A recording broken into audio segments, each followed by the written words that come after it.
la plaque tournante du terrorisme djihadiste, c'est pas la Syrie, c'est la Turquie. Mais imaginez-vous avec ce qu'on voit, moi je crois qu'ils ont tiré une bombe à neutrons au Yémen. Et c'est là où, dans ce printemps arabe, Israël pouvait jouer un rôle magnifique. Hein, et elle a raté le rendez-vous avec l'histoire. Daesh a recruté, là, ces derniers mois, 30 000. 30 000 personnes 30 000 personnes. C'est pour ça qu'ils me font rire en me disant les sources du radicalisme, c'est récent. Mais c'est pas récent. Ça remonte au 9e siècle. Les derniers à être invités sur le problème syrien, ce sont les Syriens. Les États-Unis veulent détruire l'islam de l'intérieur. La Turquie va payer des pots cassés bientôt. Voilà, donc de retour sur la libre antenne pour cette semaine spéciale attentat. Donc avec un invité exceptionnel avec nous, Bassam Tahan. Bonsoir Bassam. Donc, bonsoir Patrick de Meta TV. Voilà, donc Bassam, bon, on va pas revenir sur vos nombreux diplômes, vous êtes professeur de lettres, vous avez vous êtes bardé de diplômes, même je ne peux même pas citer la liste tellement il y en a. En tout cas, vous étiez un éminent professeur dans plusieurs établissements, dont Henri IV, Louis le Grand, vous avez même donné des cours à l'école des armées, etc. Je ne vais pas reciter tout ça. Et donc, vous êtes syrien aussi, donc ça, c'est pas un élément à négliger. Et donc, dans une question qui a beaucoup été évoquée cette semaine, c'est cette politique de la France, un peu schizophrénique, mais pour laquelle on est en train petit à petit d'admettre, et en tout cas de découvrir qu'est-ce qui s'est passé ces dernières années, puisque finalement, des personnalités comme vous nous aviez mis en garde, il y a un certain nombre d'années maintenant déjà, sur cette dangerosité de cette politique de fournir des armes à des groupes qu'on peut qualifier de criminels, des groupes terroristes, des groupes qui agissaient sur le territoire et qui agissent encore, je parle au passé, mais c'est encore présent, qui agissent sur le territoire syrien en commettant des meurtres, des attentats, et pour lesquels nous leur offrions apparemment une aide technique avec des instructeurs de l'armée, nous leur offrions du financement, mais ça c'est plutôt du ressort apparemment du Qatar, de l'Arabie Saoudite, mais qui sont nos alliés objectifs. Et évidemment, nous leur offrions des armes. Et ça, pour le coup, ça a été confirmé par les présidents, par Hollande, par Cameron, qu'on dit on va livrer des armes aux rebelles syriens, rebelles dits modérés. Est-ce que cette politique schizophrénique, parce que là on parle vraiment de quelque chose de paradoxal, d'armer quelqu'un et puis ensuite dire qu'on va prétendre qu'on va le combattre alors que c'est nous qui lui avons donné les fondements de sa puissance. Aujourd'hui, d'ailleurs, ce qui vous donne raison, parce que maintenant c'est un peu admis comme ça, on va dire, dans les médias, mais il y a quelques années, c'était un discours de complotiste, comme ils aiment bien le dire, ça n'existe pas, des djihadistes, mais mon Dieu, vous avez rêvé, il s'agit d'une révolution populaire. Vous vous mettiez en garde en disant non, pas du tout, que je vous expliquiez déjà depuis longtemps la situation de ces groupes armés, de ces terroristes, que c'était une guerre de l'extérieur qui était menée contre la Syrie et non pas une pseudo-révolution populaire intérieure. Qu'est-ce qu'on peut dire aujourd'hui justement de cette situation et de ce changement de politique français qu'on va évoquer aussi un peu plus profondément, mais il y a eu un changement de politique depuis un certain temps en France sur cette question syrienne, voilà, en particulier vis-à-vis de Bachar el-Assad. Alors vous voyez, je vais vous donner ma lecture de ce printemps arabe et en particulier en ce qui concerne le problème syrien. Alors je partirai de la Libye, puisque c'est là où ça a commencé. Je rappelle que j'étais plusieurs fois invité par Michel Field à LCI, et où j'ai dit « Faites attention, ça c'est islamiste ». On est parti pour une guerre de 100 ans, parce qu'en détruisant l'État, vous allez avoir des tribus, le terroir libyen est très propice pour différents mouvements islamistes qui étaient réprimés par Kadhafi. Il ne faut pas oublier que Kadhafi, là, entre parenthèses, avait des idées assez révolutionnaires sur l'islam, inspiré par un penseur libyen très célèbre. C'est dommage qu'il n'ait pas été traduit en français. C'est Sadiq el-Nayhoum. C'est quelqu'un qui a écrit dans les années 80-90 mais de très belles pages sur une réforme de l'islam. Et Kadhafi s'en était inspiré. Par exemple, Kadhafi disait que toute la sunna, c'est-à-dire tous les dits du prophète, il fallait mettre ça de côté et revenir au Coran, parce que la sunna, il y a tellement de choses contradictoires qu'on ne peut pas les admettre. On ne peut pas dire la chose et son contraire. Donc, revenons au livre de Dieu. C'est une sorte de protestantisme, si je puis dire. Voyez-vous ? La formule qui ne Oui, pas ça. alors, oui, mais c'est intéressant dans la mesure où c'est un retour au texte fondateur et non pas au dit du prophète. D'accord. Évidemment, ça contredit après ce qui est devenu l'islam orthodoxe. Cette mise au point, vous savez, moi toujours, je tiens à ancrer ça dans les courants de pensée. On ne peut pas parler de l'islam, des armes, du printemps, tout ça, sans voir l'histoire de la pensée de ces gens-là. Donc, avec cette innovation de Kadhafi, je ne parle pas de l'aspect dictatorial. Pour le moment, Kadhafi et l'islam, et comment il y avait les frères musulmans, d'autres mouvements intégristes, encouragés par les wahhabites et d'autres, qui étaient là, un substrat en Libye. Et ça, les gens ne l'ont pas vu. Et je me souviens très bien, dans cette émission, où il y avait une jeune journaliste qui disait « Moi, je ne suis pas islamologue, mais... enfin, elle était très positive. Je lui ai dit « Excusez-moi, enfin, je renvoie à cette émission... maintenant, depuis 5 ans qu'on parle toujours des mêmes sujets, je lui ai dit « Je suis islamologue, et là, vous allez voir, ça va mal tourner. » Parce que les islamistes vont arriver au pouvoir, s'entretuer, ce qu'on est en train de vivre, et ça, depuis le début, en Libye. Alors, pourquoi j'insiste là-dessus, si vous voulez? C'est qu'après, on a voulu calquer le cas de la Libye sur la Syrie. Faisons une lecture diachronique ou historique, si vous voulez, dans le temps.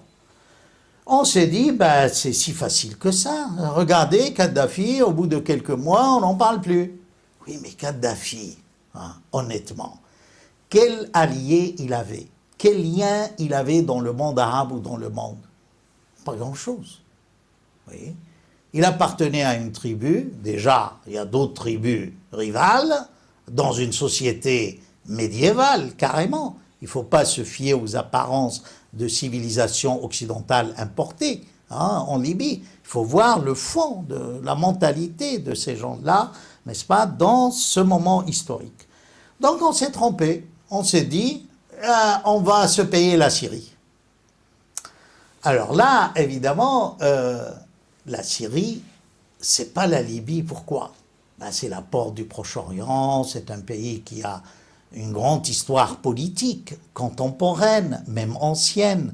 Alors je dirais aux gens qui croient que la Syrie est née avec les Français, vous savez, la Syrie est un des plus vieux pays du monde. On n'arrête pas de découvrir des royaumes qui avaient fait la guerre aux pharaons, qui avaient fait la guerre à la Mésopotamie, qui étaient... Vous voyez, tout ça, on l'oublie, on dit oui, mais c'est pas la Syrie arabe. Mais on s'en fiche. C'est le même territoire. Il y a eu... Ce rappel est important. Donc, lisons le paysage politique syrien à ce moment-là. On se rend compte qu'Assad est alawite. Il a des liens avec tous les chiites du monde, à commencer par l'Iran. Pour passer par l'Irak, et ce sont les Américains qui ont installé les chiites en Irak, après leur invasion. D'ailleurs, le début des malheurs de ce monde arabe, c'est la guerre d'Irak. Tout vient de là. Oui. Déstabilisation totale, atomisation de l'Irak. Voilà. Et d'ailleurs, c'est devenu une théorie que, on a détruit l'Irak, pourquoi ne pas détruire les autres pays? Et alors, quel était le pays qui n'avait pas été détruit, qui n'avait pas signé d'accord avec Israël, qui était laïque, qui tenait tête aux islamistes, qui avait zéro dette étrangère, c'est la Syrie. Et qui passait, n'est-ce pas, dans le paysage politique comme un pays de poids. bien que la Syrie ne compte que 24 millions, mais il y a une charge historique. Je vous dis, on ne va pas refaire l'histoire de la Syrie contemporaine. La Syrie, hein, oui, très diabolisée. Très diabolisée. Toujours à gauche, qu'on a été pro-soviétique. Auparavant, d'ailleurs, si vous lisez, il fallait mutiler la Syrie pour ne pas avoir un grand pays sunnite. Ça, c'est dans les mémoires de l'entre-deux-guerres des officiers français de l'époque et de ceux qui ont créé cette Syrie. Ça explique pourquoi on a créé le Liban dans ses frontières actuelles. On a amputé de la Syrie qui était originellement... oui. Pourquoi on a donné Syrie, oui. toute la partie nord de la Syrie à la Turquie, oui, jusqu'au aussi. manteau russe. Oui. Ça, c'est au début. Et puis à la fin, comment on a donné Antioche et Alexandrette, on se répète, Mossoul, dans le premier partage, appartenait à la Syrie et pas à l'Irak. Ça vous explique pourquoi la Turquie lorgne sur Mossoul aujourd'hui. Aujourd'hui. Ouais, Oui, vous voyez. fait, oui. Mais pour revenir, si vous voulez, donc, la Syrie, en aucun cas, ne peut ressembler à la Libye ou à la Tunisie. Vous voyez, c'est un pays qui soutient la minorité du Hezbollah, qui est chiite, qui a des frontières avec Israël, hein, qui a des frontières avec l'OTAN, hein, Oui, avec la Turquie. Donc qui était le seul pays à aider l'Iran dans sa guerre contre l'Irak, alors que tout le monde s'était rangé avec Saddam pour après le destituer. Hein. D'ailleurs, c'est dégueulasse entre nous. Hein. Tous ces pays du Golfe payaient la guerre, hein, à Saddam contre l'Iran, sauf la Syrie. La Syrie, au contraire, elle a donné à l'Iran les missiles de l'époque soviétique qu'elle avait. Tous ces rappels historiques pour vous dire que on s'est trompé dès le départ en croyant que la Syrie était une bouchée facile à avaler. C'est une arête. On ne peut pas l'avaler facilement, voyez-vous. Et c'est là où on s'est trompé.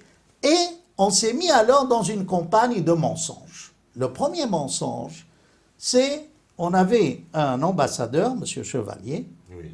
qui était à Damas, qui est rentré après les premières manifestations et qui a fait des rapports en disant ben, écoutez, moi je suis étonné, c'est pas ce que vous racontez. Hein. Oui, oui, qui était contradictoire avec ce que Alors, disait le ministère des Affaires étrangères français. Exact. Alors on lui a demandé, on l'a appelé à l'ordre. Vous voulez rester à votre poste, faire carrière, ben, il faut changer de discours. Alors il s'est rangé.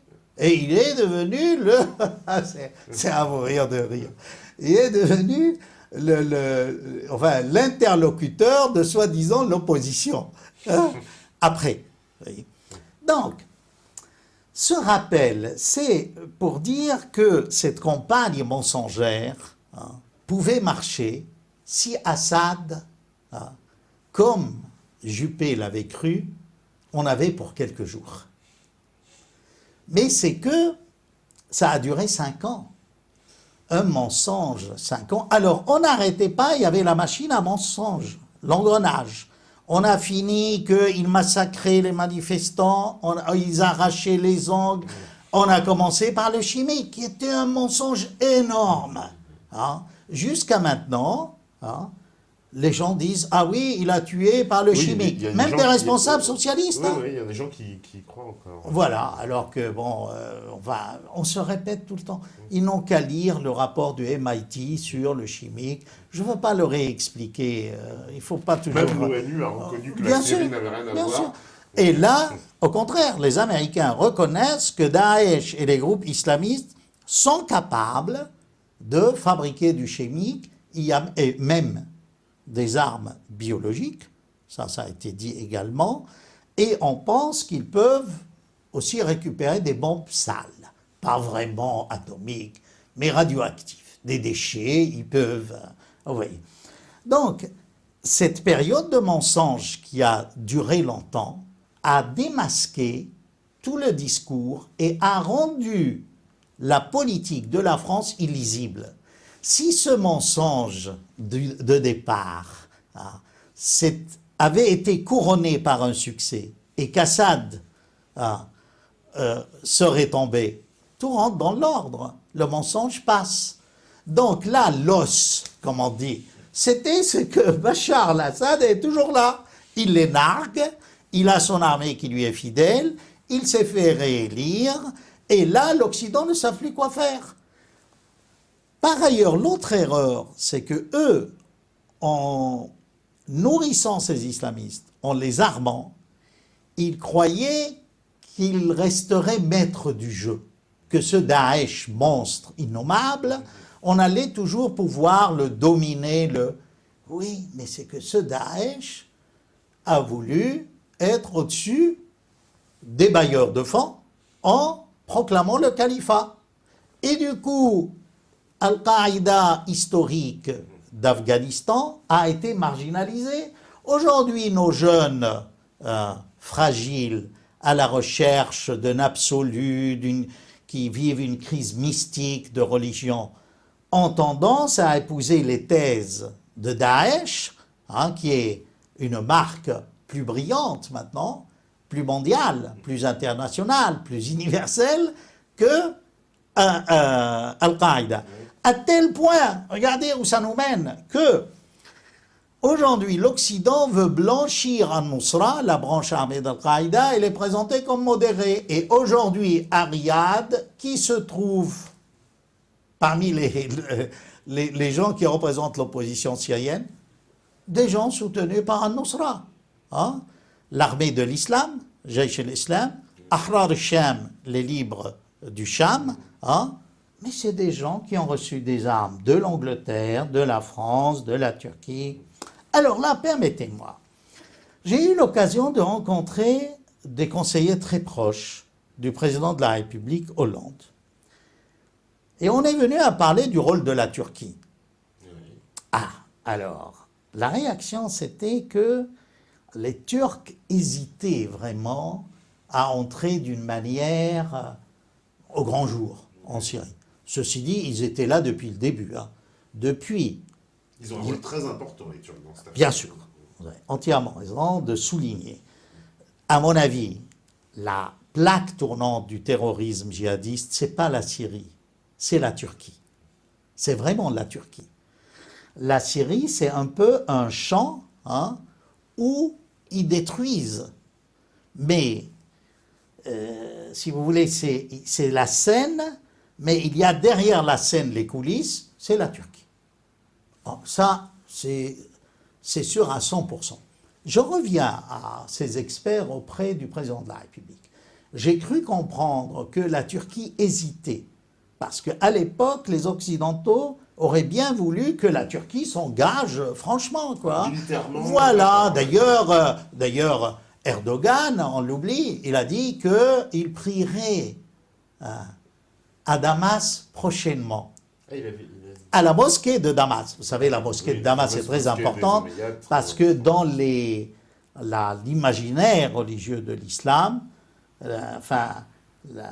l'apocalypse, la fin du monde, appelez ça la vision eschatologique, tout ça, c'est que le Christ va descendre sur le minaret, un des minarets de la mosquée de Damas, qui s'appelle d'ailleurs Manarat Isa, c'est-à-dire le minaret de Jésus. Donc, alors là, permettez-moi d'écorcher un peu Erdogan. Et pourquoi lui qui montrait ses muscles, qui a envoyé une flotte vers Gaza, pourquoi il n'a pas dit qu'il irait prier à la mosquée d'Al-Aqsa de Jérusalem, d'où le prophète s'est envolé, n'est-ce pas, au ciel, dans ce qu'on appelle Isra. Pourquoi? Vous voyez les contradictions du bonhomme. Donc, je reviens.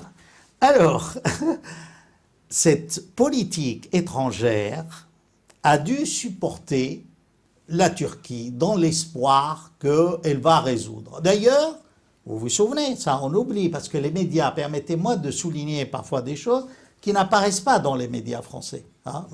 Mais jamais, on n'en parle pas. C'est parce que tout le monde sait que ici l'information est fabriquée. Oui. Orienté, voilà, fabriquée, on la remaquille à tel point qu'à la fin vous vous demandez mais c'est quoi ça? C'est le contraire de l'information à la base. Vous voyez? Elle est passée par une sorte de téléphone arabe. Vous savez, quand on était gosse, on jouait. Au bout de 20 personnes, on arrive au bout du compte, c'est le contraire de ce que... c'est exactement ça, parfois. Bon, je caricature, mais... Alors, donc, dans ces mensonges-là, si vous voulez, on parlait de la Turquie, n'est-ce pas? Et qu'il n'irait pas, et qu'il allait prier. Il a dit carrément, hein, Daoud Orlou l'a dit aussi, que pourquoi on ne provoquerait pas un incident dans les territoires syriens pour justifier une invasion. Avoir un prétexte, quoi. Provoquer le prétexte. Vous l'avez entendu, ça, dans les médias Non, français? pas du tout. Ah ben, je vous dis, ça a été dit, commenté, parce qu'il y a des écoutes et tout, et puis ils ont reconnu, oui. Mais évidemment, Erdogan a mis en prison tous les gens qui ont fuité ces informations, comme les 2 braves douaniers qui, en 2013, ont découvert sous les pastèques et les légumes des armes. Des armes, Vous voyez, c'est... Et on leur a redemandé, le procureur, de lâcher les chauffeurs et de dire Voilà. circulez, il n'y a rien à voir, vous n'avez rien vu. Vous n'avez... Exactement, exactement. Donc, vous voyez, la France, dans tout cela, a commis une grave erreur, dans la mesure où elle a été le premier État à reconnaître cette opposition comme légitime et représentante du peuple syrien. À ce moment-là, je vais vous raconter. Oui. C'est pas uniquement la France, hein. Il y avait les États-Unis derrière. Je discutais avec Pierre Lafrance, un ami qui était ambassadeur de France en Iran, en Pakistan, en Mauritanie, c'était le chef de l'Orient, enfin, il est connu, Pierre Lafrance. On discutait tout au début, c'était en 2000, début 2012. Il m'a dit, Bassam, ce sont des Américains qui apparemment soutiennent cette opposition parisienne de salon, enfin, qu'on connaît, et la France a coopéré, et a joué le jeu. Mais alors dis-moi, Bassam, pourquoi on t'a pas appelé, toi? Tu es enfin, quelqu'un d'origine syrienne, tu es connu, tu as été prof à l'X, tu as... Enfin... je me demande, ils t'ont pas contacté? Ben, je lui dis, écoutez, Votre Excellence, pourquoi voulez-vous qu'on m'appelle? Parce que c'est clair que c'est ce à quoi on va m'appeler, c'est une trahison de mon pays, et ils doivent me connaître. Moi, je ne suis pas quelqu'un qui trahit facilement, hein, et qui est intéressé par l'argent. Je suis prof, je gagne honnêtement ma vie, je ne vois pas pourquoi j'irais toucher des fonds d'État américains, puis de la Turquie, du Qatar, de l'Arabie Saoudite. Il m'a dit, tu sous-entends que tous ces gens-là sont pourris? Ben, je lui dis plutôt oui, hein, parce que quand vous voyez la liste, la majorité de ces gens-là ont appelé à bombarder leur pays. Mais vous vous rendez compte, hein, c'est de la haute trahison. Et puis ils expliquaient à Juppé, hein, j'ai connu aussi les gens qui ont conseillé Juppé, enfin, que c'était tout simple, il suffisait de bombarder le palais d'Assad, hein, puis l'affaire est close. Puis ces gens-là dans l'opposition, hein, ils pensaient qu'il suffisait, dans les télés arabes de mensonges, style Jazeera, l'Arabia, je ne sais pas quoi, d'injurier Assad pour devenir grand politicien. Alors, moi, je les ai entendus injurier Assad. Mais c'est stupide, enfin. C'est des gens qui, dans leur vie avant cela, n'ont aucun passé d'opposant politique sérieux. Hein. D'ailleurs, vous avez vu comment ils n'ont pas réussi à donner au peuple syrien la moindre leçon de démocratie, l'exemple de démocratie. Ils se bouffent le nez entre eux pour l'argent. On n'a pas suivi vraiment, il n'y a pas eu de... on n'a pas vu de grands mouvements derrière cette opposition. Elle est très isolée, elle est basée essentiellement à l'étranger, elle n'a pas de relais beaucoup apparemment en Syrie. Et puis elle est payée par, soit par les... c'est-à-dire qu'eux aussi croyaient qu'en quelques jours, on allait leur dérouler le tapis rouge. Ils s'étaient déjà... oui, répartis les postes. Oui, j'avais vu que certains avaient donné des postes de ministres. Ils négociaient déjà des places dans le gouvernement. Voilà. Mais là, on oublie une donnée de base, c'est que la majorité dans cette opposition était islamique aussi. Oui, alors ça, c'est un élément très important qui n'a jamais été reconnu justement par nos dirigeants ici, c'est à savoir que cette opposition est complètement d'inspiration des frères musulmans. Frères musulmans et Arabie Saoudite. Et Arabie Quand vous Saoudite. dites frères musulmans, Ouais. c'est le Qatar qui est derrière. D'accord. Quand vous dites Arabie Saoudite, c'est plutôt des mouvements wahhabistes. mouvement wahhabite, D'accord. voilà. Et c'était, par exemple, c'est pour cela que la majorité des femmes ont quitté. Elles n'ont pas quitté. Elles ont été expulsées, carrément. Il y a eu plusieurs. D'ailleurs, la porte-parole de l'opposition au début, qui était si enthousiaste, a quitté, a démissionné. Elle a vu. Même ce Muaz al-Khatib, qui était un prédicateur de Damas, oui, après Marrakech, il s'est révolté. Pourquoi on considérait les groupes islamistes comme terroristes à Marrakech? C'était la même période où notre Fabius a prononcé sa célèbre phrase en entendant qu'ils font du bon boulot, dans la mesure où c'est que ce monsieur Al-Khatib a raison, vous voyez, on ne va pas dire que ce sont des terroristes puisqu'ils font du bon boulot. Il faut replacer ça dans le contexte. Puis ce même Muaz Al-Khatib, quand il a vu que s'il n'était pas l'homme des Saoudiens, des Qataris ou de je ne sais qui, il ne pouvait pas continuer, il a démissionné. Vous voyez. Donc, c'est noyauté essentiellement par des intérêts économiques et idéologiques d'islam. Il faut que le pipeline, enfin le gazoduc du Qatar, alimente passe par la Syrie. Il faut Syrie. passer par la Voilà. Syrie pour ça. Et là, ils ont un nouveau projet. C'est pourquoi tout le monde se presse et pose le problème des troupes au sol. C'est que s'ils arrivent à prendre l'est de la Syrie, en passant par un Irak sunnite, des Anbar, voyez, ils pourraient peut-être prolonger ce gazoduc Irak, Syrie, Turquie.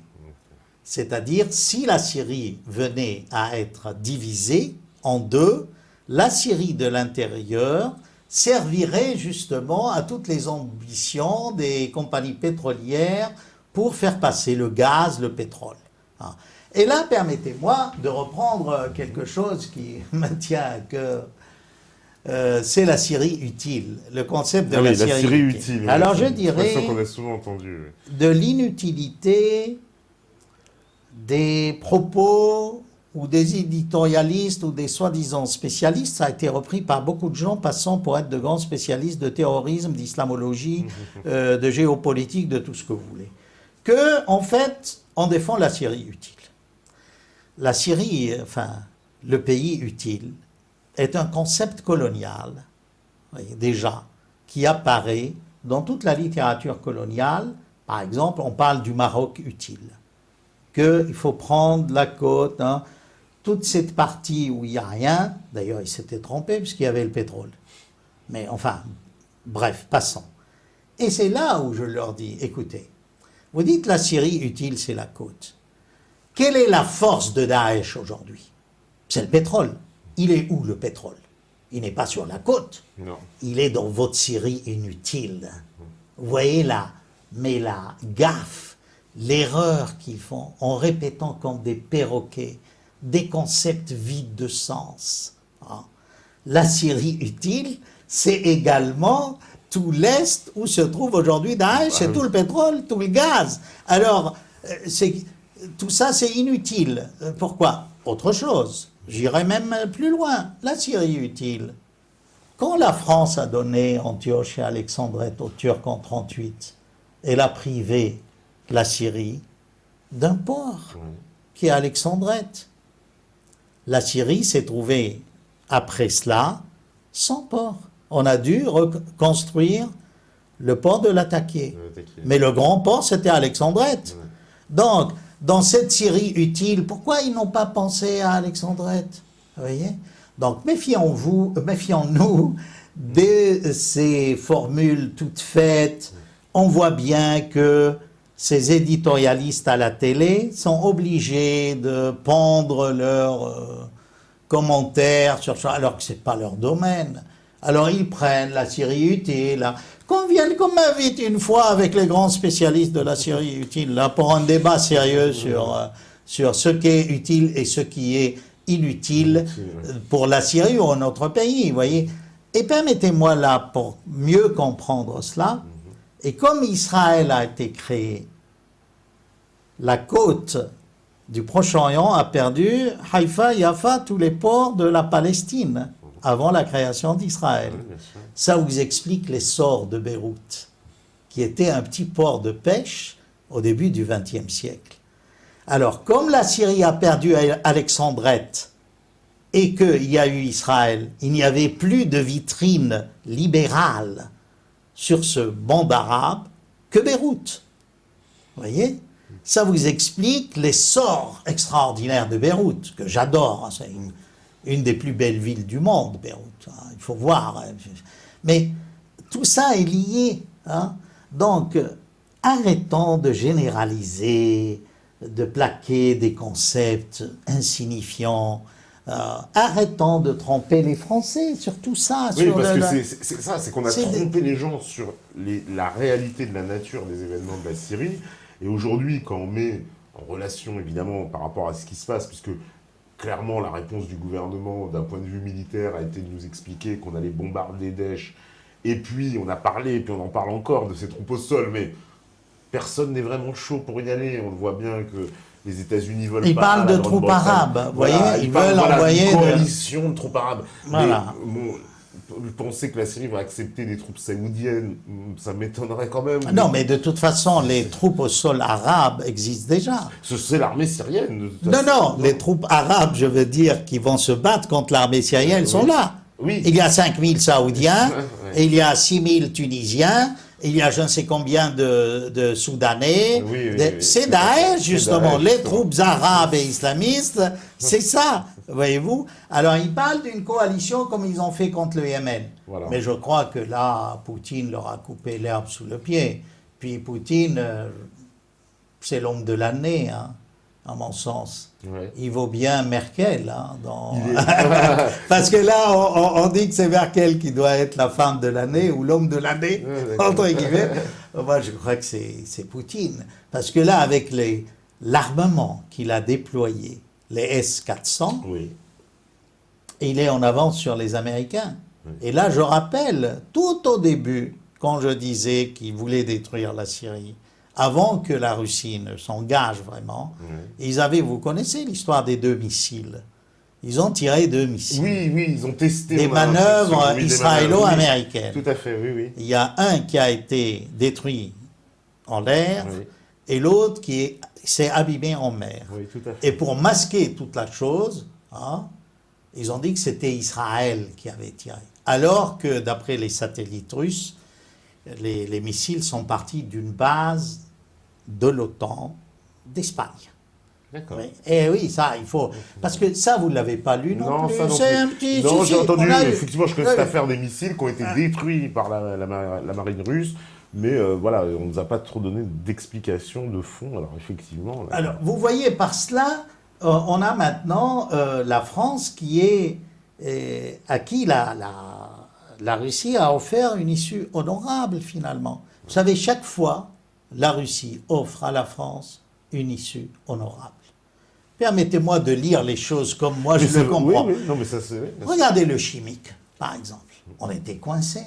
Personne ne voulait aller bombarder la Syrie parce que même les plus fanatiques de l'affaire savaient que c'était du bluff. Il n'y a que la France, d'ailleurs, qui a une position un peu ridicule. Parce qu'on voulait y aller, absolument. Absolument, tout seul. Il a fallu qu'on était pendu à la réponse des Américains, qui finalement est venu avec un grand nom. Parce que regardez la grande sagesse d'Assad et de Poutine. Que vous parlez de chimique. On sait très bien qu'on n'a pas utilisé le chimique. On va vous livrer le chimique. Tenez, voilà. C'était une issue honorable. Là, alors, ici en France, vous voyez, ils ont crié victoire, cocorico. Si on n'avait pas fait pression, ils auraient gardé le chimique. Moi, je vais vous dire une chose. Je trouve, honnêtement, quand un pays en voie de développement n'a pas le nucléaire, honnêtement, mais faites examiner, tous ces pays ont de l'armement chimique. Même les pays qui ont du nucléaire. Vous croyez qu'Israël n'a pas du chimique? Bien sûr qu'elle a du chimique, plus le nucléaire. Le chimique est l'arme du pauvre et le nucléaire du pauvre. Hein? Alors vous me direz, vous êtes pour la prolifération? Non, mais imaginez-vous avec ce qu'on voit. Moi je crois qu'ils ont tiré une bombe à neutrons au Yémen. J'en vois ceux qui me regardent à la vidéo que j'explique, ça peut être une bombe à neutrons. Hein, ils ont essayé. Bien sûr, oui, elle est énorme, vous voyez. Évidemment, je suis contre le chimique, le bactériologique, le nucléaire. Mais il faut arrêter ce double standard. On ne peut pas. Oui, parce qu'il y a des pays qui s'arrogent le droit d'en posséder et de développer ces technologies, hein, comme c'est le cas évidemment des États-Unis, qui, on le sait, sont signataires de toutes les conventions contre la prolifération des armes chimiques, normalement, puisqu'il y avait une convention qui était passée dans les années 80, dans laquelle tous les pays s'étaient engagés à abandonner les recherches et à détruire les stocks d'armes chimiques existants. Or, l'histoire nous a montré que tout cela était faux, que les États-Unis n'ont jamais respecté ce traité. Les pays européens, probablement non plus, on le sait aussi. Qui a utilisé mais on voudrait l'imposer à d'autres pays en disant « Ah ben voilà, la Syrie, vous avez des armes chimiques. » L'Angleterre a utilisé le chimique. Oui. Dans le désert contre l'armée turque. Voilà.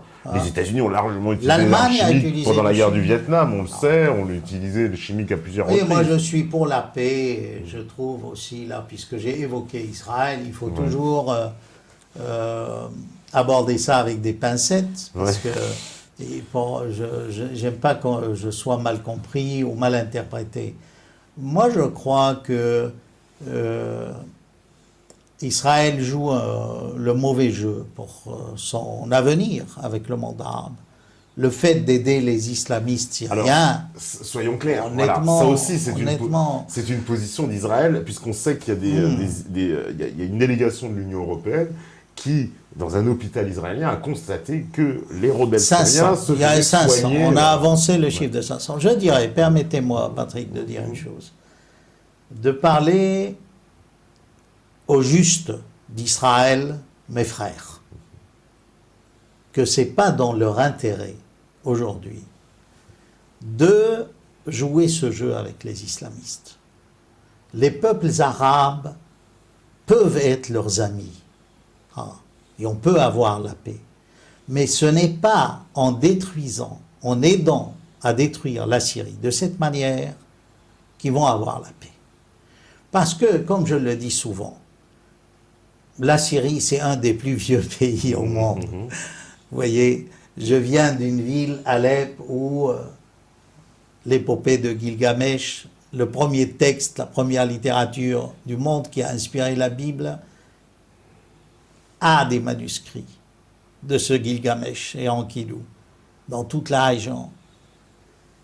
Vous ne pouvez pas, par toute cette politique de destruction, d'exclusion, de refus de la main tendue pacifique de beaucoup d'Arabes, de musulmans, de chrétiens, d'ismaéliens, de druzes, d'alaïdes, de tout ce que vous voulez.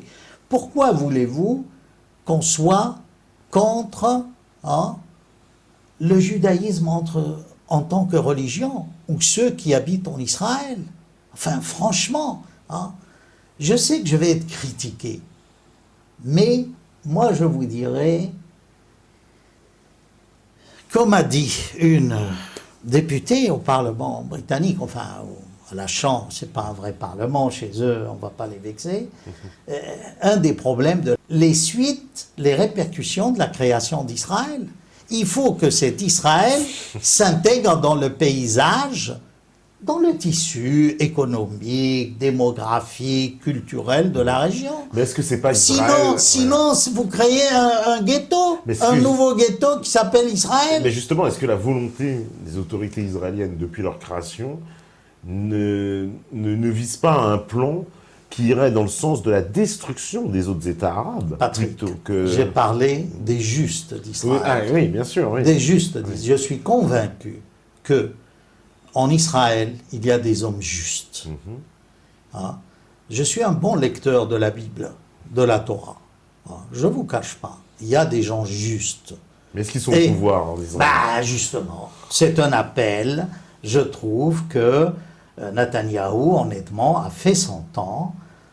Si vous voulez que tout se calme dans cette région du monde, ben, il faut commencer peut-être par là. Parce que moi, je suis très pragmatique. Je me dis, si les Israéliens, ils ont voté pour Netanyahou, c'est que quelque part, ils valident la politique que Netanyahou leur proposait, qui était un durcissement vis-à-vis des Palestiniens, l'arrêt des pourparlers de paix, et puis clairement une politique très hostile vis-à-vis des voisins arabes, vis-à-vis de l'Irak, de la Syrie. Cher Patrick, on a parlé tout à l'heure de mensonges.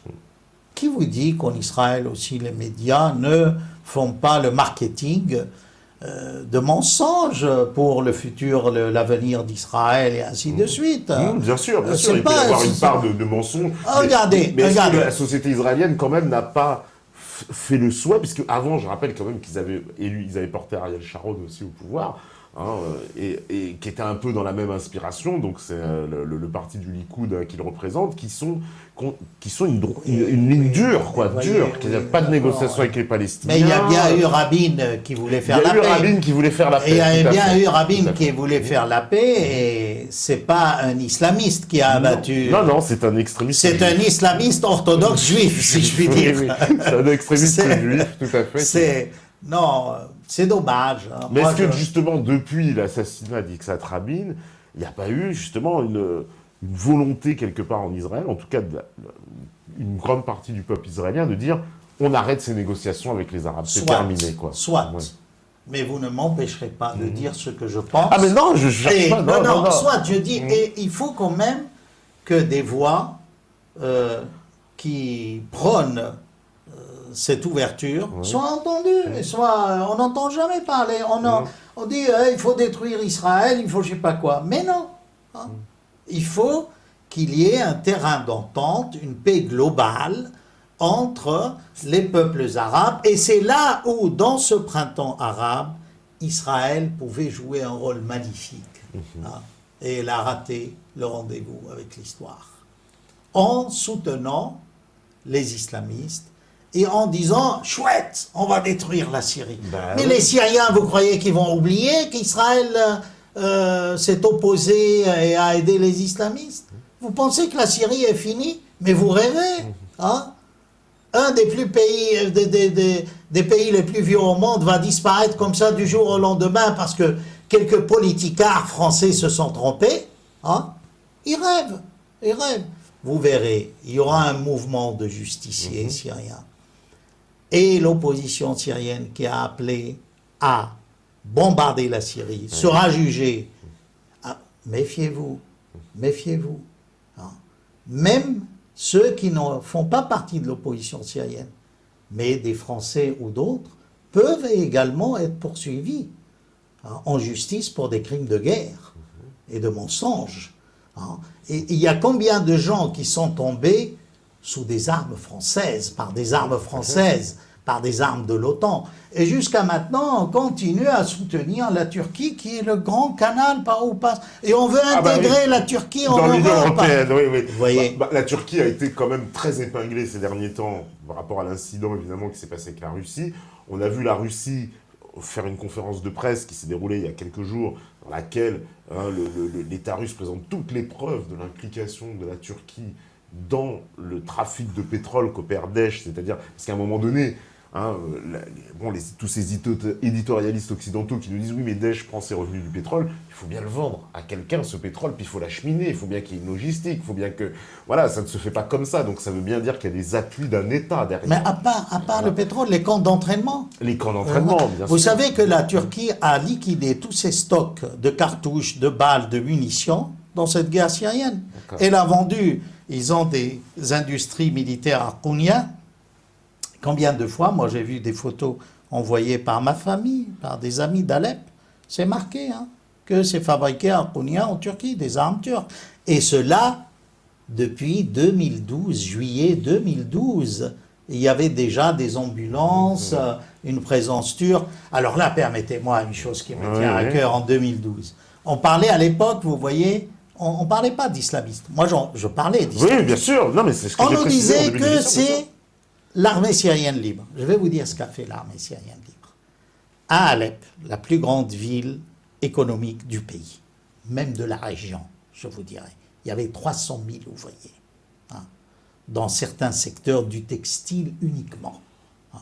On exportait du textile dans le monde entier. Bref. Qu'a fait l'armée syrienne libre, l'ASL?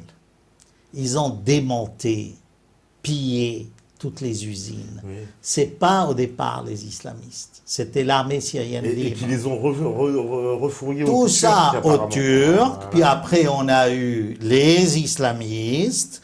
Cette même armée syrienne libre, avec les malentendus qu'elle a eu avec l'aide, la Turquie, les pistons, tel touchait plus parce que son bailleur de fonds était qatari, tel autre moins parce que son bailleur était kouéti, ou émirati, ou saoudite. Vous voyez, la majorité de l'armée syrienne libre est devenue islamiste. Hein? C'est pour cela que, si vous voulez, c'est un contresens de dire qu'il y a des forces armées modéré. Mais c'est pas vrai, ça. C'est pas vrai. Ça, il faut démonter ce discours. Il n'y a pas de modéré. Vous vous souvenez le jour où on avait toute une série de reportages par de grands reporters dans le monde sur Alep, hein, on nous disait qu'il y avait de braves gens en claquettes qui faisaient de mal à personne. Les mêmes jours, l'évêché grec catholique d'Alep recevait des bombes. On s'attaquait à Midan, le quartier arménien, les mêmes jours. C'est que sûrement, c'est comme ces gens-là sont entrés d'une manière illégale en Syrie. Ils étaient promenés, c'était la visite guidée par les islamistes qui voulaient leur montrer ce qu'ils voulaient qu'ils voient, et non pas la réalité. Et ça, on a été bercé de mensonges, avec le grand reporter. Mais je m'en fous si les grands reporters. Mettez reporter parce que ça devient ridicule. Avouez que ce type de grand reporter, il y a un grand médecin et il y a un petit médecin et il y a un médecin où il est bon, il est mauvais. Hein? Il n'y a pas de grand reporter. Supprimez-moi ça parce que ça devient... Et comme par hasard, ce sont les grands reporters qui racontent le plus grand nombre de conneries. De mensonges. Excusez-moi, là, je commence à m'énerver sur ce sujet. Mais parce que je ne comprends pas comment la France, qui a eu en mandat ces pays-là, qui devait les mener à la démocratie, suite à cette expérience, mauvaise expérience de mandat et de protectorat, reprend un rôle magnifique pour les détruire. C'est le cas. Hein. Et là, je crois que aujourd'hui, la guerre s'oriente vers une guerre entre le christianisme, oui, Poutine représente comme un rempart contre les troupes, les hordes ottomanes rampantes qui viennent en Occident. Et je l'ai dit et je le redis, les attentats qu'on va avoir, j'espère qu'ils vont être déjoués, seront beaucoup plus couleur daéchiste soutenue par la Turquie, c'est-à-dire de différentes nationalités, que marocaine ou algérienne ou arabe, comme on a vu. Parce que le nombre, le réservoir, rien que ces derniers temps, Daesh a recruté, là, ces derniers mois, 30 000. 30 000 personnes 30 000 personnes. Mais comment ça se fait? Ça, c'est une question que j'ai envie de vous poser. Comment cette Daesh arrive à cette fascination quand même auprès de cette jeunesse? Alors, pour une jeunesse, j'ai envie de dire, de pays beaucoup plus pauvres, comme le Yémen, la Tunisie, on a évoqué la Tchétchénie, l'Afghanistan, le Pakistan, c'est limite plus compréhensible, parce qu'on se dit, voilà, une jeunesse très désœuvrée, très pauvre, mais des jeunes qui viennent d'Occident, qui viennent de Belgique, de France. Alors, soyons francs, sans heurter les sensibilités. Alors, allons-y. On a une communauté musulmane en France qui est nombreuse. Oui. Dans les années 80, moi, j'enseignais en banlieue. J'ai vu la montée islamiste. Et j'ai appelé l'État à laïciser l'enseignement de l'arabe. Sinon, l'arabe était enseigné dans des cités, dans une petite salle, tout ça, où c'était pas de l'arabe. C'était de l'islam. Mais de l'islam pas tolérant. Hein. Une sorte de haine. Mais ça, je le voyais, moi, dans mes classes. Hein. La petite qui dès qu'il est arrivé à l'âge de la puberté, ne devait plus venir à l'école.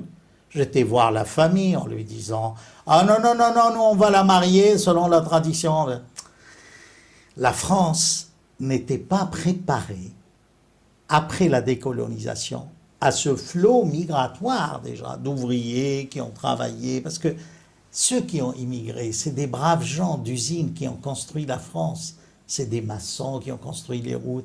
Vous n'avez pas eu une immigration de cadres. Hein? C'est très important. Et là, nous, c'est vrai qu'on n'a pas réussi à les intégrer. C'est pas en construisant l'Institut du monde arabe, comme je le dis souvent, que ça y est, le problème de l'islam est résolu en France. Qu'est-ce qu'ils veulent de mieux? Ils peuvent monter au 7e étage ou au 8e étage, ils ont Notre-Dame devant eux et la Seine. Hein? Oui, mais c'est des propos pauvres, ça, qui marquent la médiocrité de ceux qui pensent comment doit se dérouler l'intégration. On n'a pas donné l'occasion dans notre société à ces gens-là de créer leur culture, qui est une culture de France. C'est ça qui est important. Je passe. Je veux pas. On peut écrire des livres là-dessus, sur les accords bilatéraux. On nous envoyait des profs d'Algérie qui battaient les élèves dans le primaire, qui enseignaient la religion, alors que les rabbins et les prêtres n'avaient pas le droit d'aller dans le primaire.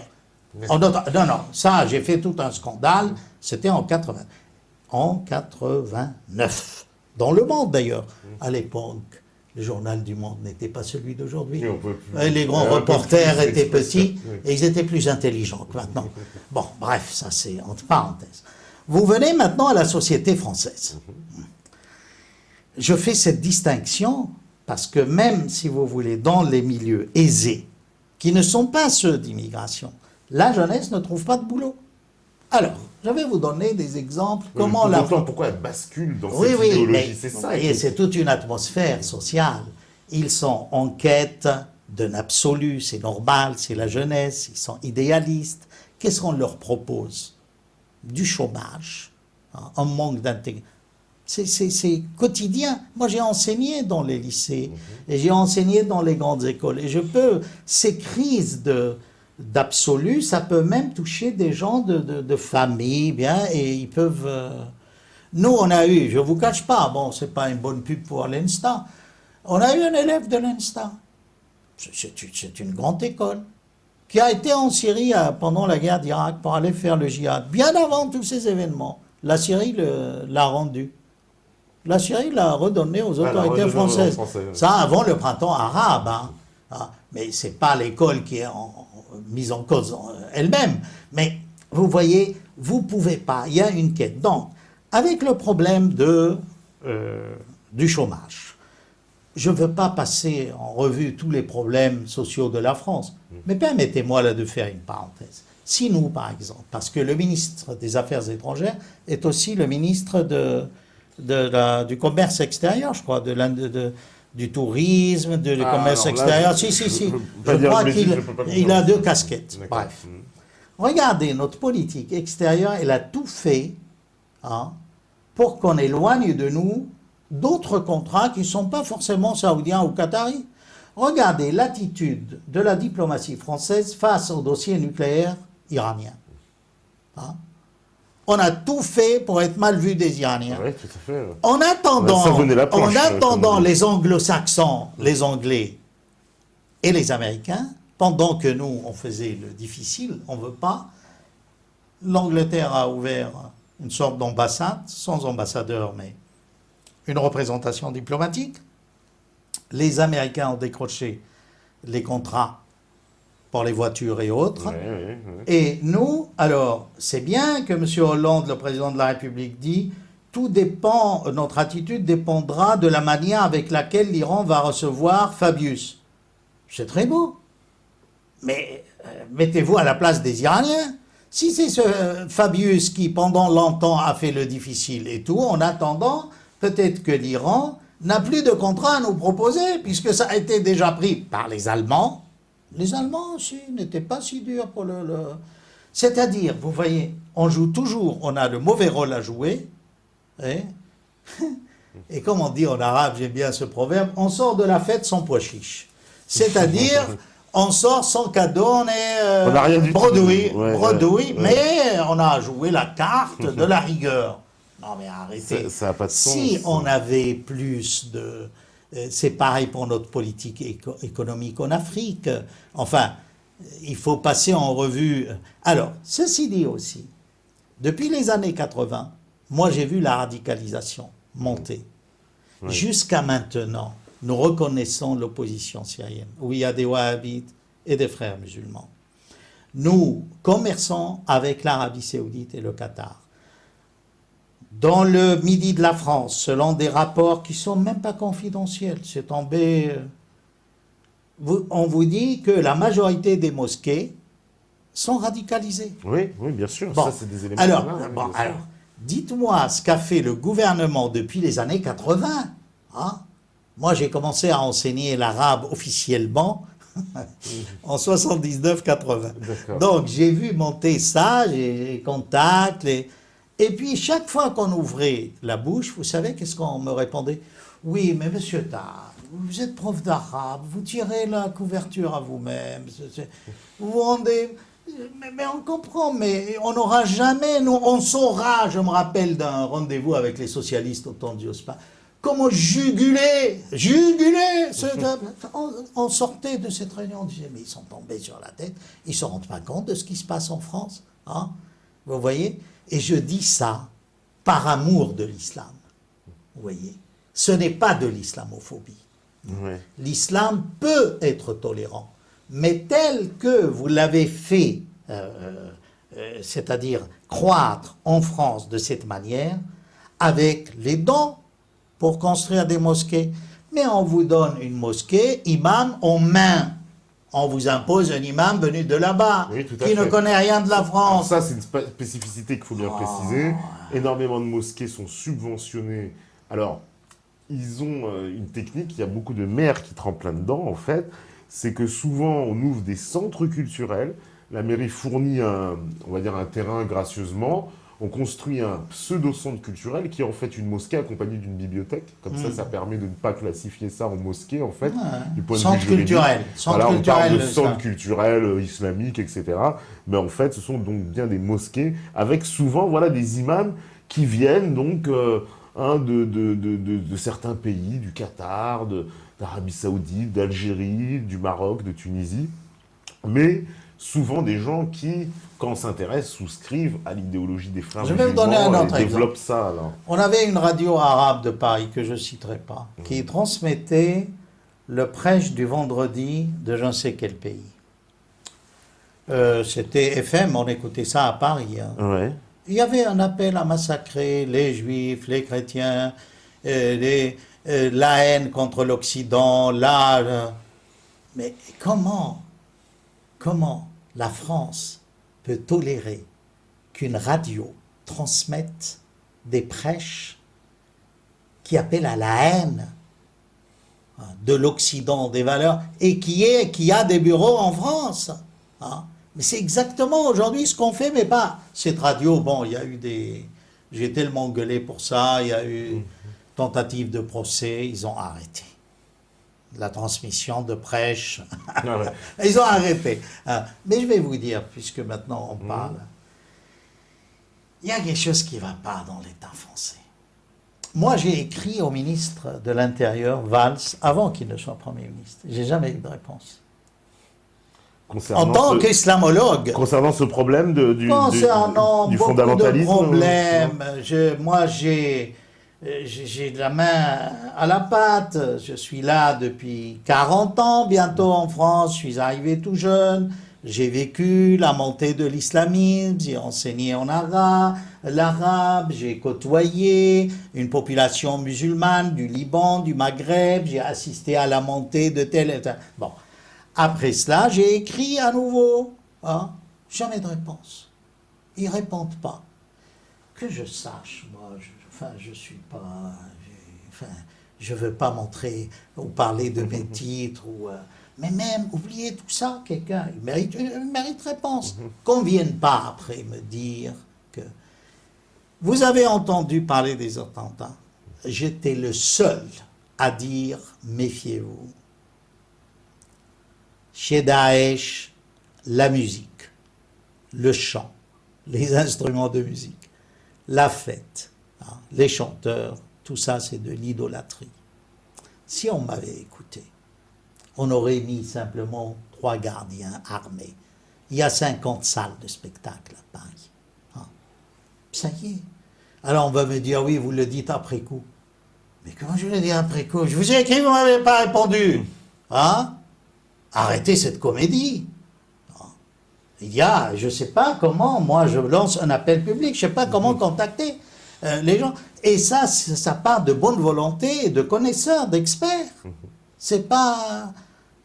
voyez-vous, il y a des choses. Et comment, alors justement, puisque je ne comprends pas. Moi je ne comprends pas. J'ai une question, justement, puisqu'on constate cette montée, justement, d'un islam qu'on qualifie de fondamentalisme, de radical, et qui est vraisemblablement en train de s'enraciner parmi la communauté musulmane française, en particulier les jeunes, qui sont très sensibles à ces discours.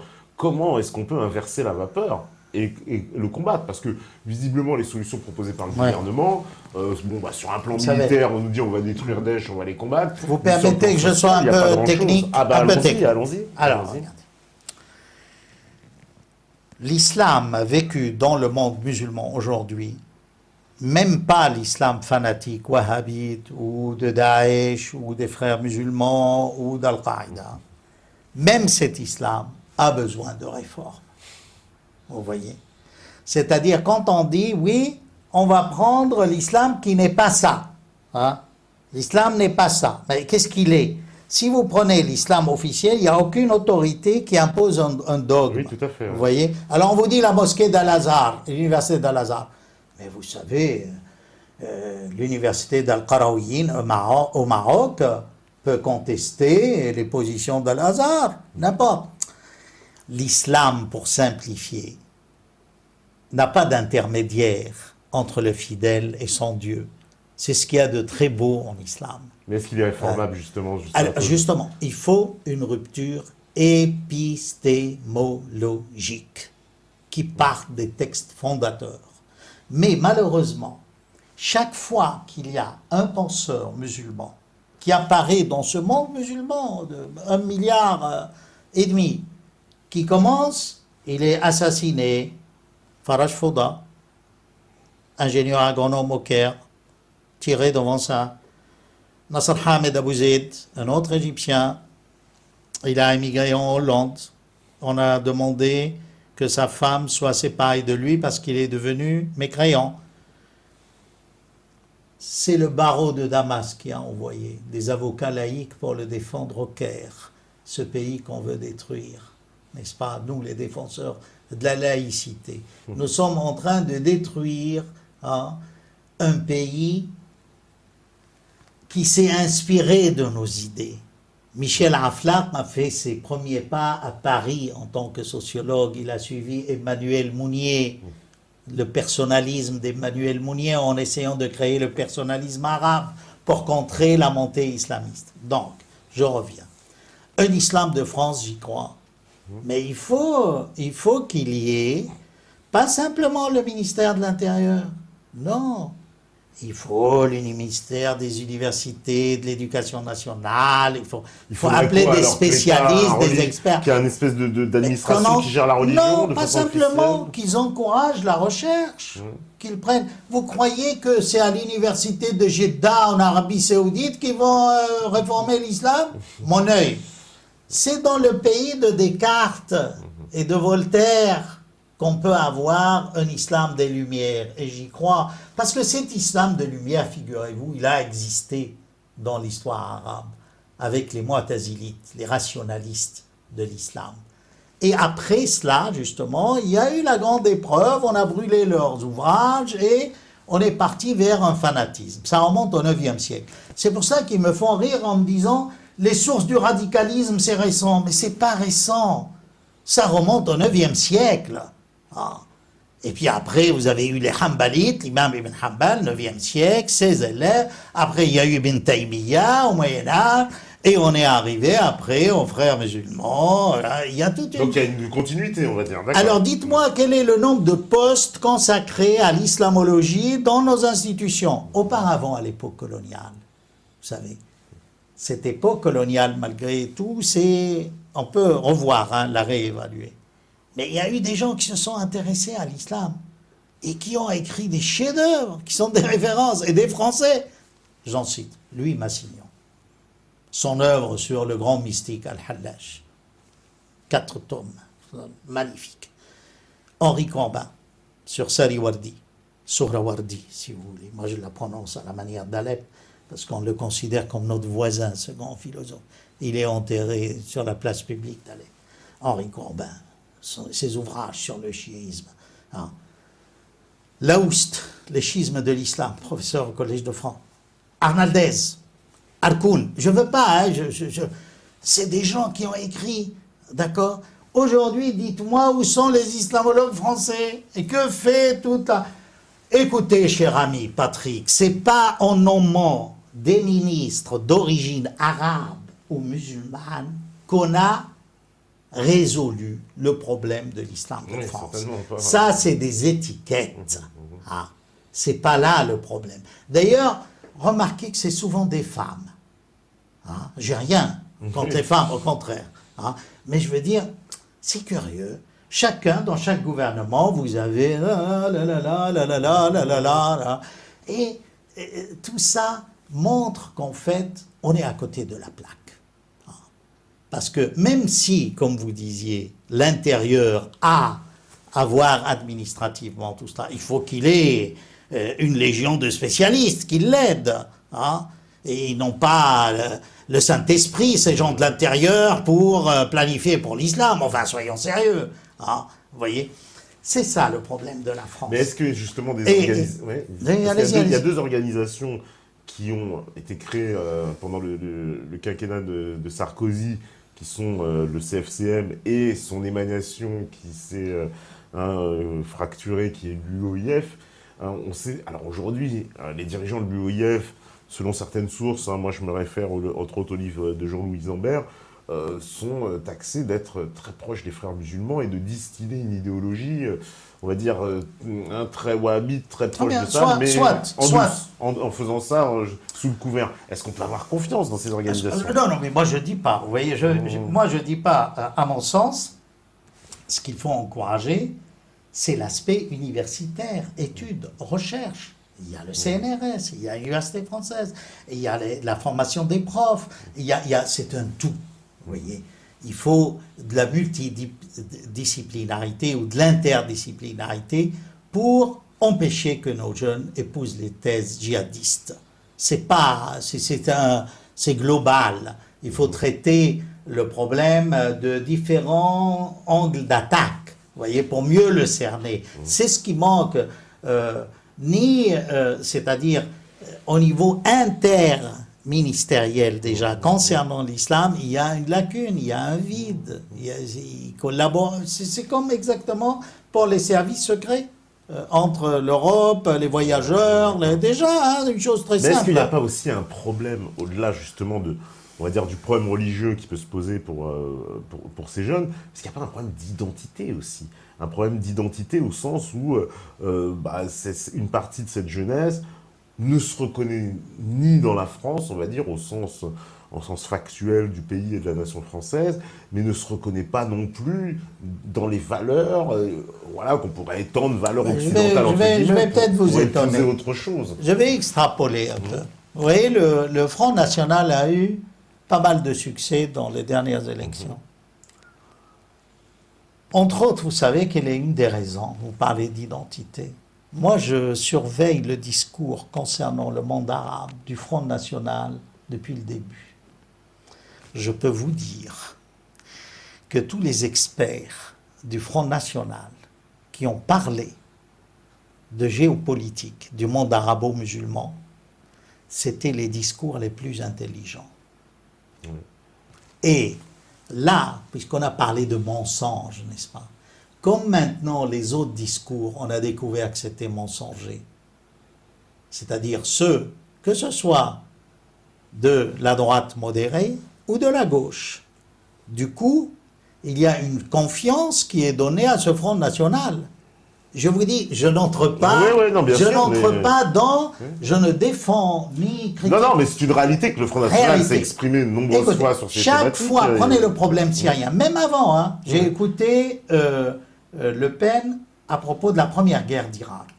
Les analyses, je ne sais pas qui c'est qui le conseillait, les analyses qu'il donnait de la situation à propos de Saddam, c'était d'une finesse, d'une pertinence, d'une connaissance historique de l'islam, de l'histoire contemporaine. Alors, vous voyez, c'est que on en arrive à quoi? Mettez-vous à la place de ce musulman qui vit une crise identitaire. Oui. D'accord? Mettez-vous à sa place. C'est très contradictoire ce que je dis. Suivez-moi. Qui écoute?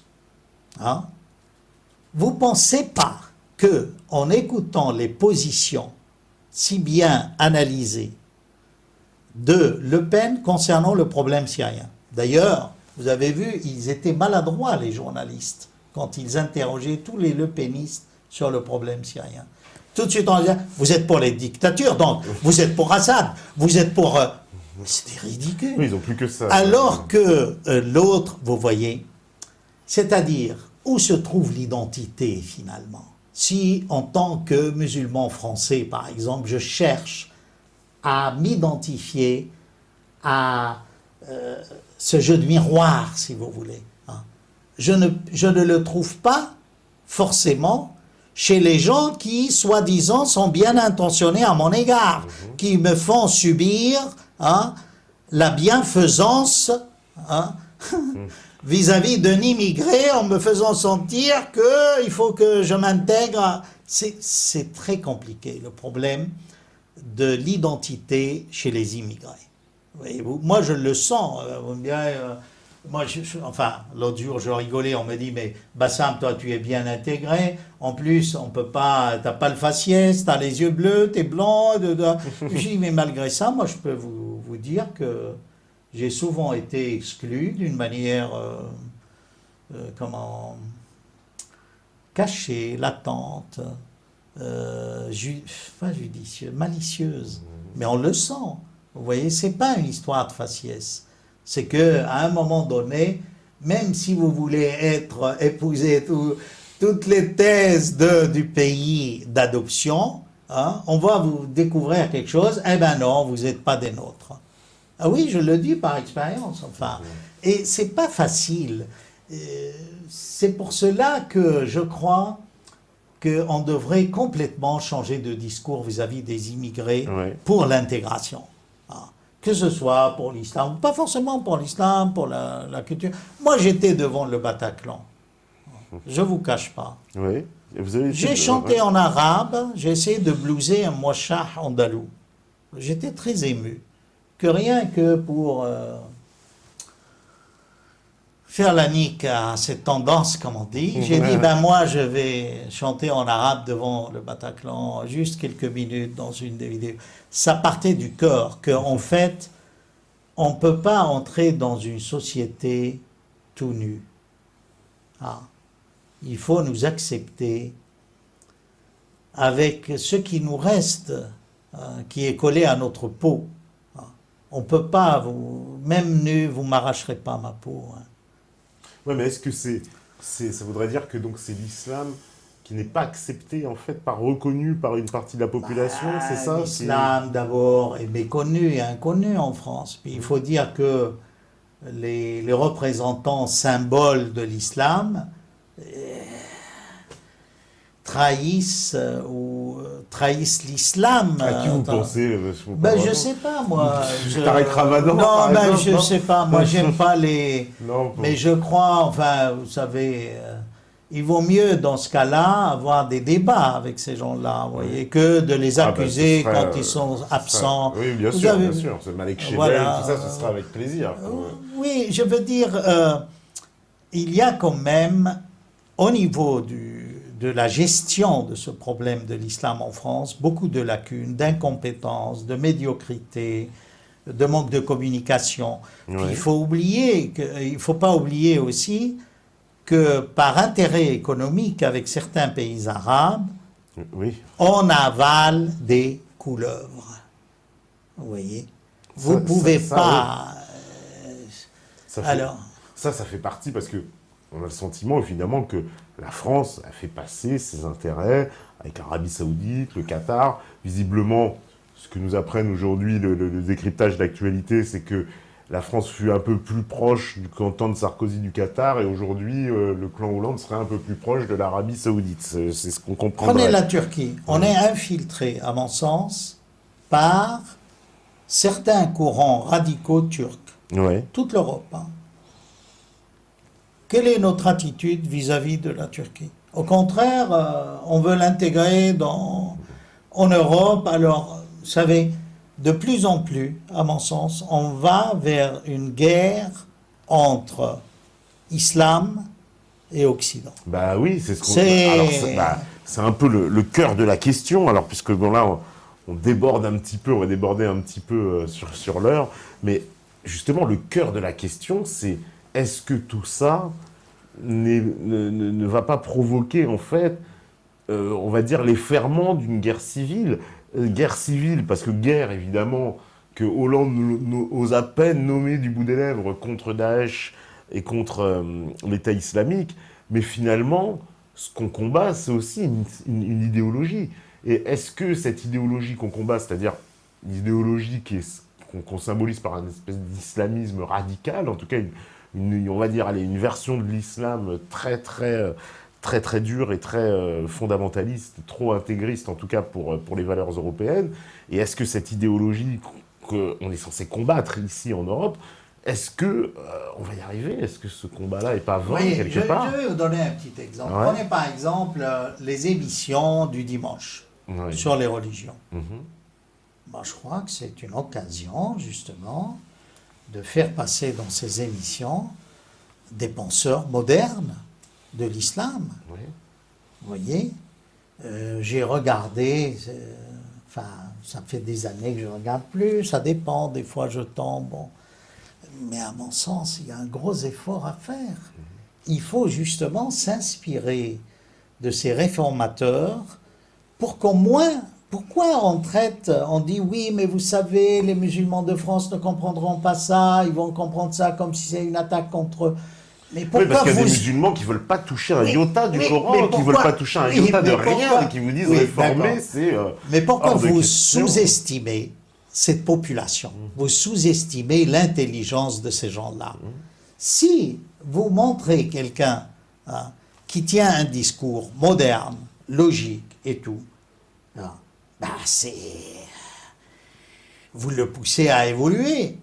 Mais si vous dites, ah non, on va... Mais ça, c'est la politique de l'autruche. Et moi, à mon avis, il y a un gros effort à faire dans la communication. Mais par justement, alors pour apporter un peu de la contradiction à ce que vous venez de dire, est-ce que justement, quand même, la majorité des musulmans qui nous sont présentés par les médias mainstream, ils ne sont pas justement dans la veine de ce que vous venez d'expliquer, c'est-à-dire c'est des réformateurs, des gens plutôt modernes, on peut citer Tariq Ramadan, Malik Jebel, etc., qui sont un peu porteurs de cette parole, alors que précisément, les musulmans dits obscurantistes, dits fondamentalistes, eux n'ont pas du tout le droit de citer dans les grands médias. Donc comment se fait-il que malgré ce paradoxe, les jeunes basculent vers ça quand même? Permettez-moi de vous contredire. Vous pensez qu'il y a des fondamentalistes dans les médias? Moi, je me dis islamologue. Oui. Okay, vous m'avez vu dans une émission d'islamologie?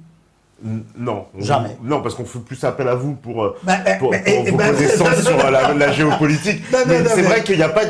On vous appelle pas... C'est vrai qu'on vous appelle pas pour ça. Je cite... je cite... parce que c'est du vécu. Oui, mais je peux... Non, mais laissez-moi terminer. Non, mais il y a d'autres gens qui ne sont jamais invités. Oui. C'est pareil. Vous voyez, le problème de l'islam, c'est comme le problème de la Syrie. On parle de la Syrie.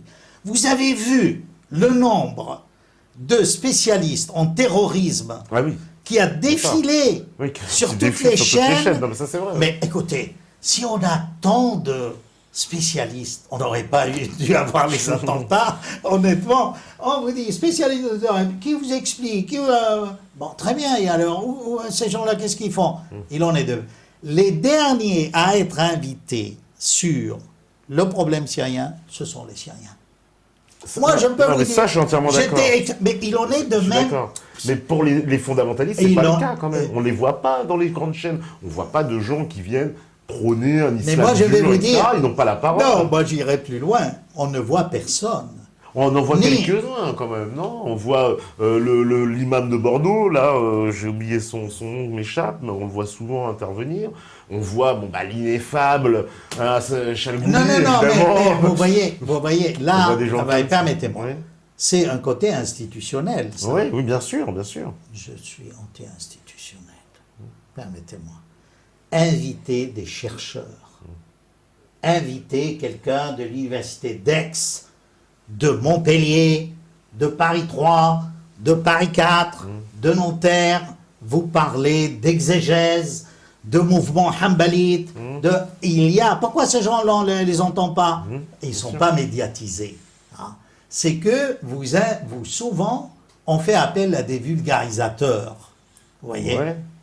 Il y a la vulgarisation. Pour être un bon vulgarisateur, il faut d'abord être un excellent chercheur. Vous voyez? Et là, je crois que dans les médias, il y a, si vous voulez, on va dire encore, Tan critique les médias, mais écoutez, Ouais, mais quand même. les médias font l'opinion publique. Si ces musulmans se cabrent, rebiffent, c'est qu'il y a un problème dans ces médias. Bien C'est sûr. pas... Mais ce que Parce je veux dire, que les c'est- médias nous renvoient notre propre image. Ouais, mais la tendance, Alors, si on en est justement- exclu, vous voyez, où est cette image? Oui, mais alors justement, Elle n'est que négative. moi en fait le paradoxe c'est de me dire, ces gens-là vont vers une tendance qui n'est pas représentée dans les médias. C'est-à-dire que la tendance Si, elle est représentée... fondamentaliste, d'une manière- radicale, elle est pas Mais elle est pas représentée représentée. justement, chaque fois que vous parlez d'attentats, on vous fait un petit truc sur les attentats. Ah oui, C'est-à-dire, mais ils n'ont pas le droit de citer dans les Ouais, mais émissions, c'est ce ils que ne je sont vous pas dis. invités, ils ne sont on pas... ne parle pas de l'islam ou de la civilisation arabe comme grande civilisation ou grande religion. On en parle quand il y a un problème. Tel qu'il il a un nom arabe. Ouais. Non, soyons francs. Soyons francs. Mais on ne met pas en valeur, vous voyez, des gens qui devraient être mis en valeur. Vous ne parlez de l'islam arabe que lorsqu'il y a des problèmes. Vous me direz, c'est normal, on va pas. Mais c'est pas normal, justement. Vous avez une société où il y a de 5 à 7 millions de musulmans. Vous ne pouvez pas nier ça. C'est pareil aux États-Unis, c'est pareil. Sinon, je vous dis, cette guerre islam-occident va encore s'attiser de manière beaucoup plus forte.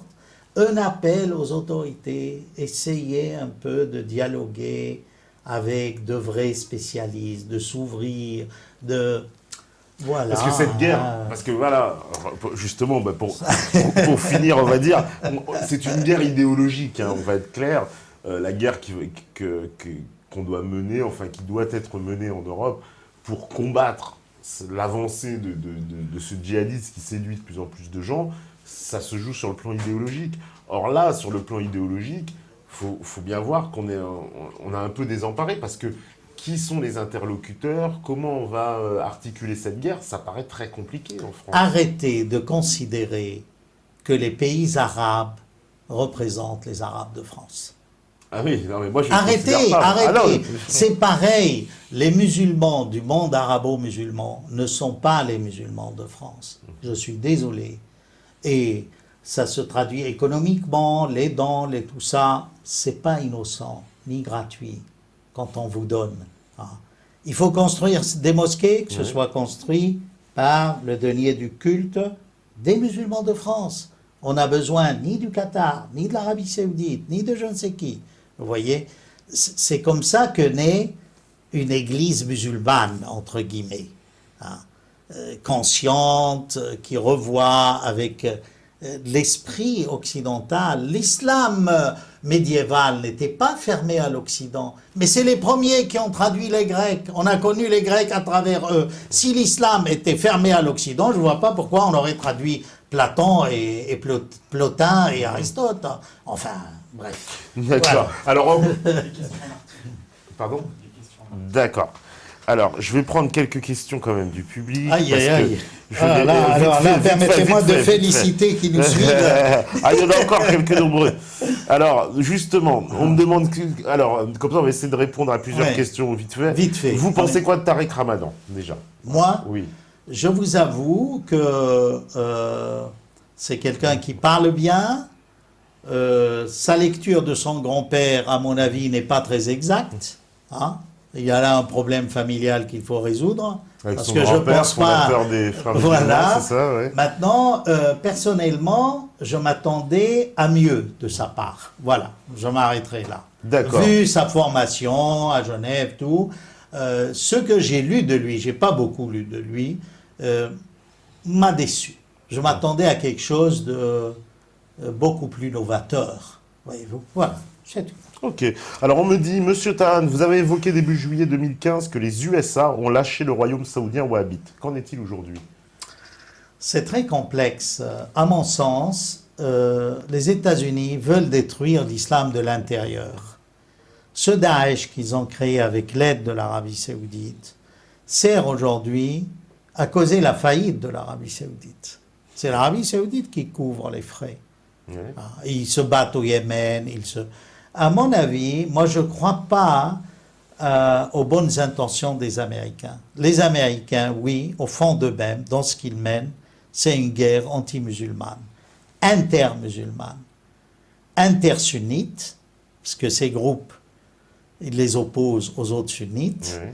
et c'est-à-dire Qaïda, Nusra, tout ça, s'oppose à la majorité des musulmans, et interconfessionnelle musulmane, chiite, Chiites contre sunnites. C'est sunnite. ceux qui ont réactivé, souvent on les accuse d'avoir réactivé le schisme Oh. musulman en profitant de cette division. Ou même en Ça, vous Algérie. souscrivez En à ça? Algérie. Ah oui, oui, Ouais. moi, à mon avis, c'est clair. Hein. C'est un plan diabolique. Et qui marche en plus. Et qui marche. Vous allez voir, la Turquie va payer des pots cassés bientôt. Parce que n'oubliez pas que la Turquie a fait marche arrière par rapport à son histoire laïque. Elle s'islamise, comme a dit Poutine. Et il a raison en disant cela. Vous voyez, Poutine. Qu'elle a pris le mauvais chemin de l'islam à outrance. Et c'est pas par hasard que Poutine a dit « je ne sais pas pourquoi Allah », il a dit Allah en arabe dans son discours russe, a poussé les Turcs à abattre l'avion. Vous voyez, Oui, Poutine, il a beaucoup de citations très marquantes en ce moment. Alors, voilà. Alors, je vais poser pêle-mêle, hein, comme ça, les questions pour finir. Pensez-vous que l'Algérie puisse être déstabilisée prochainement? Si oui, quel risque pour la France? Est-ce qu'il y a un risque de déstabilisation de l'Algérie? c'est sûr, l'affaire du Mzab, des Ibadites, ce sont des Kharijites, ce pas des Chiites. C'est encore une autre famille que j'aime beaucoup d'ailleurs. C'est des démocrates. Mais le terme de Kharijite, selon la sunna orthodoxe, est négatif. C'est ceux qui sortent contre, c'est les révoltés, vous voyez, ou ceux les apostats, qui sortent contre la religion. Là, c'est Mais clair, là. je crois que le problème de l'Algérie, comme elle va être asphyxiée par le prix du pétrole, qui est en baisse, Bouteflika et l'équipe gouvernante avaient acheté la paix civique et sociale en distribuant généreusement des rentes du pétrole. Maintenant, le pétrole a perdu 60% de sa valeur. Donc, et comme l'Algérie ne s'est pas préparée à cette chute vertigineuse des prix, au niveau social, industriel, tout ça... Elle a perdu beaucoup de ses revenus, du coup. Ça peut être déstabilisé, parce que maintenant que les djihadistes quittent la Syrie, vont en Libye, l'Algérie reste déstabilisée par les djihadistes de Libye et de Tunisie. D'accord. Alors reste le Maroc. Le Maroc, enfin on n'en parle pas, mais il n'y a pas de question, mais en deux mots, moi je loue la politique d'Ahmed Tawfiq, le ministre des Affaires religieuses, qui est très intelligent dans sa gestion du fait islamique au Maroc, dans la mesure où il a redonné vie aux confréries mystiques, et la mystique a contrecarré les tendances radicales de l'islam. C'était très intelligent, voyez-vous. Voilà. Donc il a limité en fait l'influence justement des frères musulmans, etc. D'accord. Exactement. Alors on me dit, les Russes avaient prédit de finir leur intervention fin janvier. Quel est votre avis sur la suite des événements en Syrie? Alors ils ont dit 4 mois. Ouais. On en est au deuxième, on va dire. Deuxième et demi. Ouais, deuxième et demi. Oui. Ben, ils ont dit que c'était ouvert, mais en principe, l'intervention de l'aviation. C'est parti pour durer longtemps quand même, on a l'impression.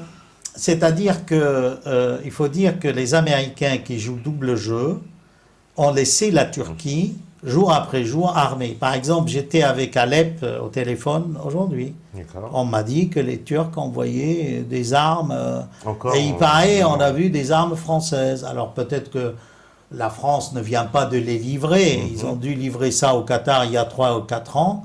Mais le Qatar les réexpédie actuellement. Parce que aujourd'hui, ceux qui soutiennent vraiment la Turquie, c'est les pays du Golfe, hein, les monarchies du Golfe. Hein.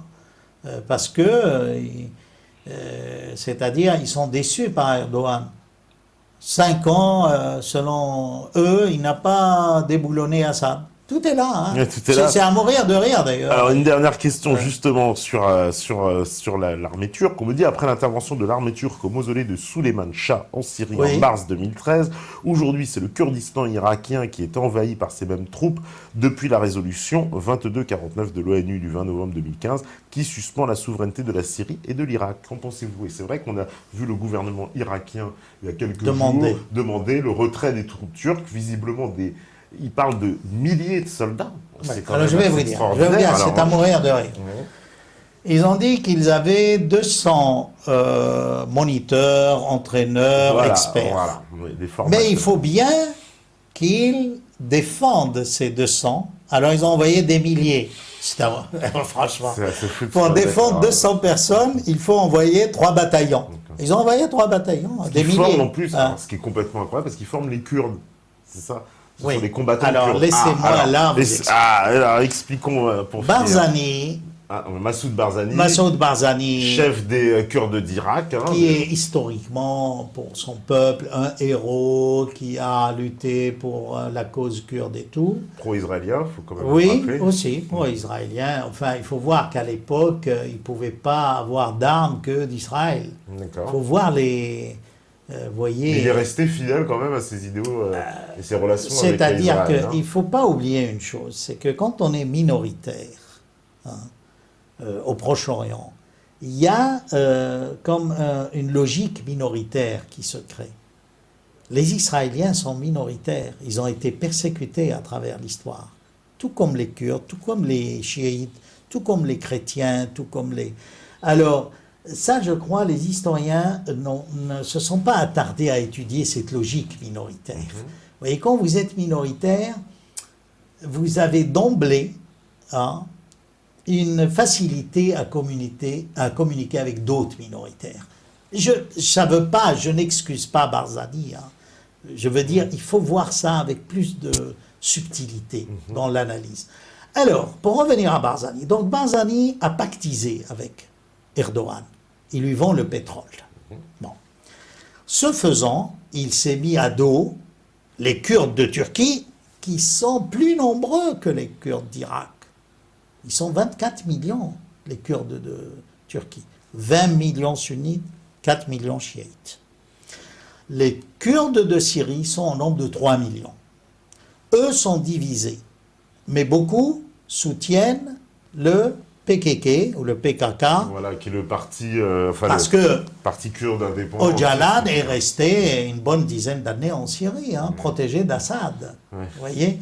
Donc là, lors des accords du partage de Mossoul, d'ailleurs ils ne sont pas à Mossoul les Turcs, ils sont sur un territoire qui n'est même pas kurde, du Kurdistan irakien, ils sont à Ninive, Ninawa.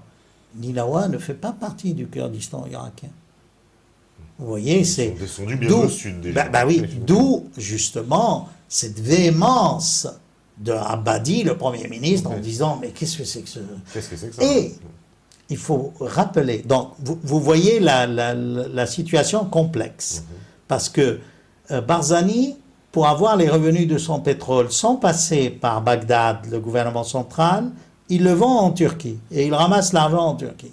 Pour cela, il faut qu'il mate, les Kurdes de Turquie, qui ne les poussent pas à une autonomie. C'est pour cela qu'il y a des projets de créer un petit Kurdistan qui mettent de côté le Kurdistan turc. Avec la volonté de faire forcer les Turcs à émigrer vers ce futur. Et peut-être une Syrie d'intérieur par où passerait le gazoduc qatari. Tout à fait. Vous voyez? Alors, maintenant, la Russie a mis en garde la Turquie, aujourd'hui même, de faire ce qu'elle a fait en Irak, mais en Syrie, c'est-à-dire d'envoyer des forces en Syrie. Clair. Que ce soit pour la tombe de leur fondateur ottoman, n'est-ce pas, ou pas. Il n'y a pas à entrer. Ceci dit, les Turcs entrent en Syrie de manière explicite ou implicite depuis le début du printemps arabe en Syrie. Ça, je peux vous l'assurer. Oui, oui, ça a été confirmé, ça. Ils ont créé même des légions avec des noms ottomans. La légion du sultan Mourad, la légion du sultan Selim Ier, la légion des Seldjoukides, c'est les Turcs du Xe siècle, vous voyez. Mais moi, je crois que c'est le moment ou jamais, si Poutine veut récupérer l'Arménie occidentale, il a 3 millions d'Arméniens en Russie, ou aider les Kurdes turcs, c'est là. Il peut maintenant, c'est-à-dire que, vous voyez, dans cette guerre christianisme-islam ottoman, Poutine aurait tout intérêt à faire éclater la Turquie. Vous voyez, il y a les Alévis qui sont 20 millions. Mais il y a des Alaouites qui ne sont pas turcs, qui sont arabes. C'est ce ruban qui a été donné par la France à la Turquie. Oui. Donc, vous voyez, en 2 mots, vous avez les Kurdes à l'est. D'accord?